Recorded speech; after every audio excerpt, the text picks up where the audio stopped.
O transporte escolar em Ilhabela vai ficar suspenso a partir da próxima segunda-feira. A decisão impacta 1.162 alunos da rede municipal de ensino. Segundo a Secretaria de Educação e a empresa Expresso Fênix, a medida foi necessária devido à falta de abastecimento de combustíveis. Ainda no litoral norte, Caraguatatuba deve reduzir ainda mais os horários do transporte público neste domingo. Apenas 2 linhas irão operar, ligando as regiões norte e sul ao centro.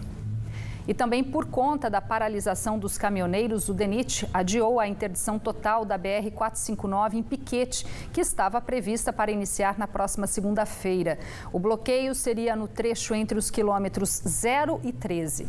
A manifestação comprometeu a locomoção de máquinas, equipamentos e insumos para as obras de manutenção do trecho, que agora ficam suspensas até a normalização da situação geral de movimentação de veículos e abastecimento da região. A liminar que havia interrompido a execução de obras no trecho em setembro do ano passado, concedida pela 24ª Vara Cível de Guaratinguetá, foi suspensa na última terça-feira, dia 22. Além do desabastecimento de combustíveis, o impacto nos serviços, a população do Vale do Paraíba esta semana também começou a enfrentar a falta de alguns produtos nos supermercados. E para falar um pouco mais sobre os reflexos dessa manifestação, eu conto hoje com a participação, mais uma vez, do Edson Trajano, economista do NUPS, o Núcleo de Pesquisas Econômicos Sociais da Unital, que vai fazer uma análise desse cenário aí que tem mudado a rotina de todos os brasileiros desde a última segunda-feira. Muito boa noite, obrigada mais uma vez pela participação. Boa noite, Rosimara. Boa noite, amigos da TV Band. Bom, Edson, a gente pode primeiro começar fazendo uma análise sobre a necessidade dessa manifestação. Ela realmente teve uma motivação em que tem esse apoio aí da maioria dos brasileiros, inclusive a gente estava ouvindo uma manifestação aqui na frente do shopping. O governo tentou esse possível acordo, não conseguiu, acionou então as forças federais, então para que essa manifestação seja encerrada com o uso da força. Porém, o problema principal continua, os combustíveis realmente estão muito caros aqui no Brasil. Isso é interessante destacar, que é extremamente injusta essas reivindicações dos caminhoneiros e da sociedade brasileira por mudança no preço do combustível. Nos últimos 2 anos, nós tivemos um aumento de 50% no preço do combustível em média aí. Ou seja, a Petrobras saiu de uma situação de prejuízo para uma situação de lucratividade. Mas quem está pagando essa conta? Principalmente a população de classe média e média baixa e os caminhoneiros. Por quê? O aumento no preço do diesel provoca um aumento nos custos de transporte no Brasil. É interessante destacar que mais de 60% do transporte de cargas no Brasil é feito por caminhões, então tem um erro histórico de planejamento. Um país continental que depende muito desse transporte de cargas de caminhões, mas principalmente o aumento no preço do diesel acaba resultando em um aumento de preços de todas as demais cadeias produtivas no Brasil. Ou seja, após essa manifestação encerrar, que a gente certamente ela não vai durar muito tempo, existe aí uma resistência pacífica, mas a gente sabe que em breve ela deve se encerrar. Quais seriam os próximos passos que o governo deveria tomar para rever tudo isso, A questão do preço do combustível, os modais que a gente usa para escoar a nossa produção? Eu acho que são 2 medidas básicas. A primeira é fazer uma reforma tributária séria, que faz tempo que se faz discurso e nada é feito. Por exemplo, nós não podemos tributar o consumo, sobretudo consumo de produtos como óleo diesel, aquele que afeta mais diretamente a população brasileira.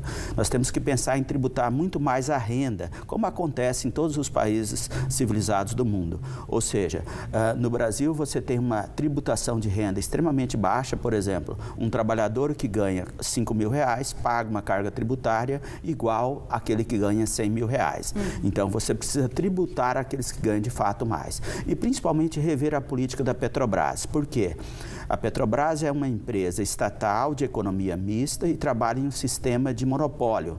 E agora os economistas do governo, principalmente o presidente da Petrobras, Pedro Parente, defende que a Petrobras atue como economia de mercado. Economia de mercado funciona quando há uma competição entre empresas, e não é o caso da Petrobras. Ela é monopólio. Ou seja, é um monopólio que presta serviço à sociedade brasileira. Então é interessante uma reestatização mais completa da Petrobras, mas principalmente a Petrobras atender o interesse do principal dono dela, que são a população brasileira. A maior parte das ações da Petrobras pertence ao Estado brasileiro. Ou seja, esse é um ponto fundamental nesse processo. E, atualmente, quando a justificativa do governo para o aumento de combustível é que ocorreu uma desvalorização do real no mercado internacional. Mas nós sabemos que o custo da Petrobras não é exclusivamente em dólar.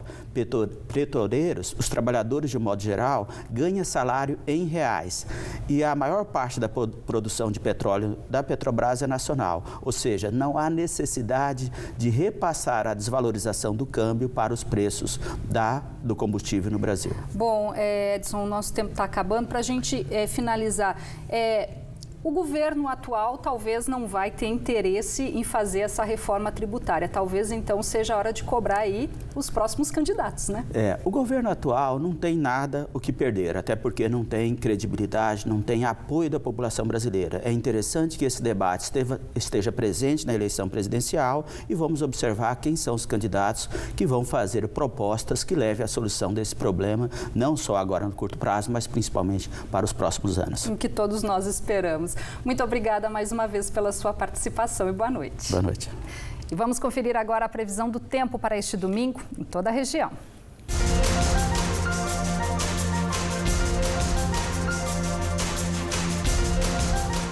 Na Serra da Mantiqueira, o sol aparece entre poucas nuvens neste domingo e tem pequena possibilidade de chuva à tarde.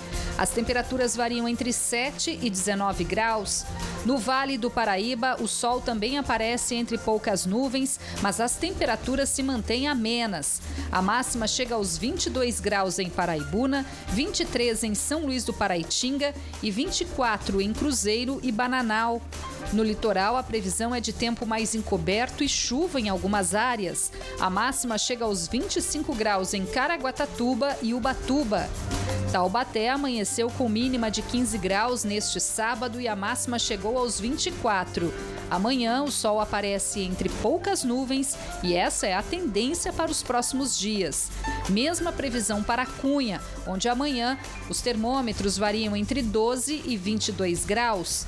De volta ao litoral, domingo terá tempo firme em São Sebastião e as temperaturas variam entre 17 e 25 graus.